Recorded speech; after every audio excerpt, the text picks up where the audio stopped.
തിരുവനന്തപുരത്ത് ചേരുന്നു. വിജിൻ, NDA ഭരണം ഉറപ്പിച്ചോ തിരുവനന്തപുരത്ത്?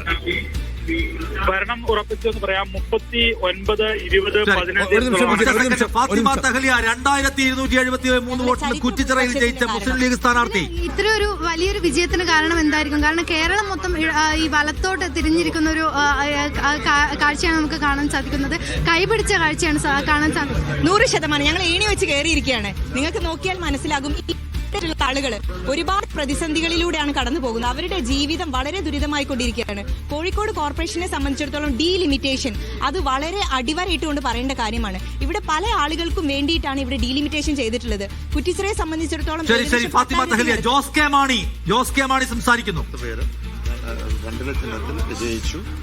പക്ഷേ നമുക്ക് ഉദ്ദേശിച്ച പല സീറ്റുകളും ചെറിയ മാർജിനിൽ ഒക്കെ നമുക്ക് പരാജയപ്പെട്ടിട്ടുണ്ട്. തീർച്ചയായും വിജയിച്ച മുഴുവൻ സ്ഥാനാർത്ഥികളെയും, അത് UDF ആണെങ്കിലും LDF ആണെങ്കിലും NDA ആണെങ്കിലും അവരെ മുഴുവൻ പ്രത്യേകം അനുമോദിക്കുന്നു.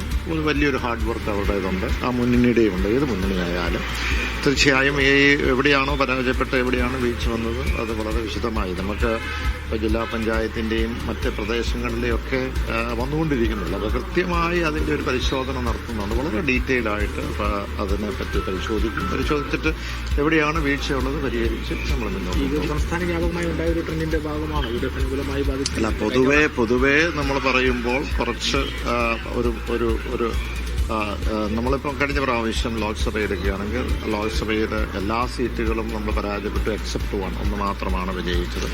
അപ്പോൾ അത് ഏതാണ്ട് 100-ൽ പരം നിയമസഭാ മണ്ഡലങ്ങളിൽ അവിടെ UDF ആണ് മുന്നേറിയത്. അപ്പം ഇതെല്ലാം തട്ടിക്കൂട്ടി നോക്കുമ്പോൾ അത്രമാത്രം അങ്ങോട്ട് പോയിട്ടില്ല. പക്ഷെ ചില പോരായ്മകൾ ചില മേഖലകളിലുണ്ട്.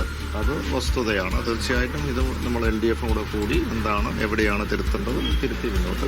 ജില്ലാ പഞ്ചായത്തുകളിലെ ഒരു തിരിച്ചടി അത് ഒരു പൊളിറ്റിക്കൽ വോട്ടിംഗ് ആണല്ലോ നടക്കുന്നത് സംസ്ഥാന വ്യാപകമായി. അതൊരു നിയമസഭാ തെരഞ്ഞെടുപ്പിലും അതൊരു ആശങ്കയല്ലേ?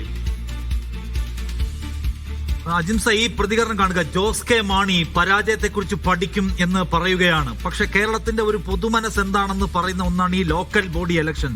ജോസ് കെ മാണിക്ക് വലിയ ചിന്തകൾ നടത്തേണ്ടി വരുമോ അജിംസെ? ജോസ് കെ മാണി മാറ്റി ചിന്തിക്കുന്നു എന്നതിന്റെ സൂചനയാണ് ഞാൻ LDF സ്ഥാനാർത്ഥികളെയും UDF സ്ഥാനാർത്ഥികളെയും NDA സ്ഥാനാർത്ഥികളെയും അഭിനന്ദിക്കുന്നു എന്ന് പറയുന്നത്. അതൊരു രാഷ്ട്രീയ മെസ്സേജ് അല്ല.